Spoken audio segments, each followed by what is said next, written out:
শরীয়তপুরে জুলাই সনদ ও গণহত্যার বিচার বাস্তবায়নের দাবিতে এক গণমিছিল অনুষ্ঠিত হয়েছে। আজ জেলার বিভিন্ন এলাকা থেকে আগত আলেম ওলামা, ধর্মপ্রাণ মুসল্লি ও সাধারণ মানুষ এ কর্মসূচিতে অংশ নেন। গণমিছিল শেষে অংশগ্রহণকারীরা সমাবেশে মিলিত হন।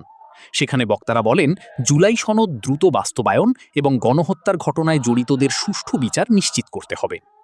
তারা দাবি করেন, ন্যায় বিচার প্রতিষ্ঠা ও জনগণের প্রত্যাশা পূরণে সংশ্লিষ্ট কর্তৃপক্ষকে দ্রুত কার্যকর পদক্ষেপ নিতে হবে। সমাবেশে উপস্থিত নেতৃবৃন্দ শান্তিপূর্ণভাবে কর্মসূচি পালন এবং দাবি আদায়ে ঐক্যবদ্ধ থাকার আহ্বান জানান।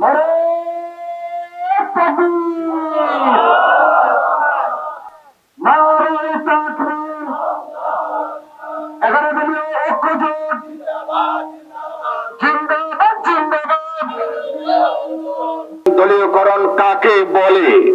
দলীয়করণ কাকে বলে? সেনাবাহিনী, আপনার আর্মি, র্যাব এবং সমস্ত আপনার ডিপার্টমেন্টে এমন কোন জায়গা নাই, আপনার রান্নাঘর পর্যন্ত বঙ্গভবন থেকে, যেখানে দলীয়করণ করা হয় নাই স্থায়ীভাবে ক্ষমতা থাকার জন্য। আমি বিএনপি সরকারকে বলতে চাই, আপনারা আমার আগে মাওলানা জহিরুল ইসলাম সাহেব বলেছেন যে আপনারা বলেছেন যে আমরা গণভোট আমরা চাই, আমরা জুলাই সনদ দিব, এগুলি বলে আসছেন।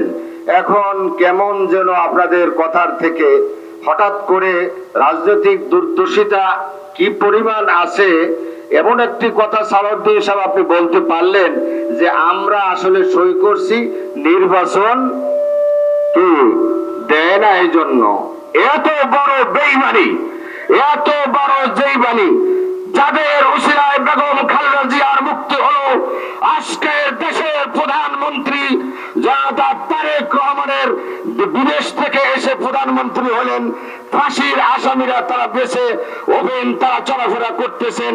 ইতিহাস তাড়াতাড়ি ভুলে গেলে এই সরকারের চলবে না। সুতরাং সারা দেশে জুলাই সনদের বিষয় গণভোট দিয়েছিল দেশের 70% মানুষ। মনে রাখবেন, 70% মানুষকে উপেক্ষা করে যদি সরকার কিছু করতে চান, তাহলে আবার আন্দোলনের দাবানল বেজে উঠবে। সুতরাং আমি দাবি করব, আমরা দেশে শান্তি চাই। আমরা চাই না নিজেদের মধ্যে আবার ওই আন্দোলন, জুলাই আন্দোলনের মতন একটা পরিবেশ সৃষ্টি হোক। আমরা মিলেমিশে থাকতে চাই। আমাদেরকে রাস্তায় বের করবেন না। অতি দ্রুত সময়ের ভিতরে জুলাই সনদ বাস্তবায়ন করে জাতির কাছে দৃষ্টান্ত স্থাপন করুন। নাসরুম মিনাল্লাহি ওয়া ফাতহুন করিব ওয়া বাশশিরিল মুমিনিন।